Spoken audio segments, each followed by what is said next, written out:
தலைவாரணும்னு சொல்லி எவ்வளவுதான் நம்ம கெஞ்சினாலும் கிருஷ்ணன் அடம்பிடிப்பான்.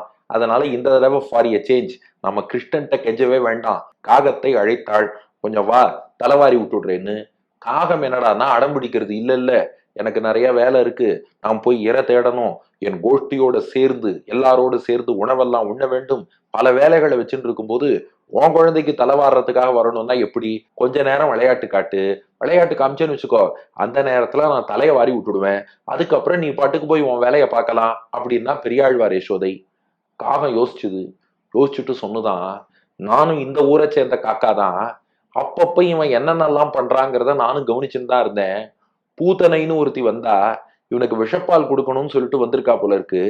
அவ பாலை உறிஞ்சு ஆளையே கொண்டுட்டான் அவன். அதுக்கப்புறம் சகடாசுரன்னு ஒரு மாட்டு வண்டி சக்கரம் ஒரு விட்டான், மாட்டு வண்டியே போயிடுத்து.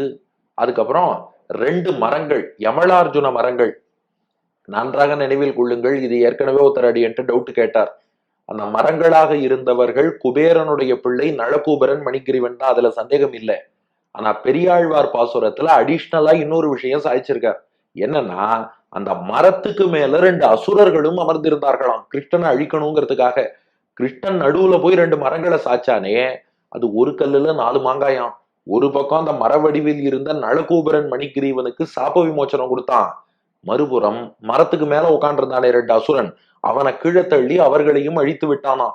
ஒருத்தர் இதுக்காகவே மெனக்கெட்டடி எனக்கு போன் பண்ணி, அது எப்படி நீங்க சொல்லலாம், பாகவதத்தில் இல்லையேன்னார். அது பாகவத புராணத்துல இல்ல, ஆனா ஹரிவம்சத்துல இருக்கு. பிரமாணம் இல்லாமல் நம்முடைய ஆழ்வார்கள் பாடமாட்டா. நாம ஒரு நம்பிக்கையை வளர்த்துட்டாலே போறோம், இந்த மாதிரி சந்தேகங்கள் வராது. ஆழ்வார்கள் பாடினா சத்தியம் அப்படிங்கிற நம்பிக்கை இருந்தாலே போதும், இதுக்கு மேல வேற டவுட்ஸே நமக்கு வேண்டாம். அப்போ இந்த காகம் என்ன சொல்றதா, மரத்துக்கு நடுவுல போறாப்புல போனா, மரத்து மேல உட்காந்துருக்க 2 அசுரர்களை முடிச்சுட்டான். ஏதோ உதைக்கிறாப்புல உதைச்சான், மாட்டு வண்டி சக்கரத்தை அடிச்சுட்டான், பால் குறிக்கிறாப்புல குடிச்சான், பூத்தனைய முடிச்சுட்டான். இப்ப தலை வாடுறாப்புல வாரின்னு இருக்கும்போது நான் எங்கேயாவது பக்கத்துல வந்து என்ன போட்டு அடிச்சுட்டான்னா என்ன பண்றது? பூத்தனை சகட்டாசுரன் மரத்து மேல உட்கார்ந்திருந்த அசுரர்களை இவன் அடி தாங்க முடியாம போயிட்டா. நான் சாதாரண காக்கா, இவன் கிட்டக்க வர பயமா இருக்கு அப்படின்னு தான் காகம். முன்பு பூத்தனையனுடைய விஷப்பாலை உண்டான். ஆனா அவன் சிறு பிள்ளை, அவனுக்கு விவரமே தெரியாது. அவள் இவனை அழிக்கணுங்கிற எண்ணத்துல வந்தா, அதனால போயிட்டா. முன்னொரு சமயம் மாயச் சகடம், மாயத்தோடு வந்த சகடாசுரனை உதைத்தான். அது இவனை அழிக்கணும்னு எண்ணத்தினால அவன் போயிட்டான். மருதும் இருத்தவன், 2 மருத மரத்தில் இருந்த அசுரர்களை முறித்து சாய்த்தவன். அதுவும் உரல் இடிச்சு போனானே ஒழிய இந்த குழந்தையினால கிடையாது. இவன் சிறு பிள்ளை. அப்ப நீ நல்லெண்ணத்தோடு வந்தா இவன் உனக்கு எந்த தீங்கும் செய்ய மாட்டான்.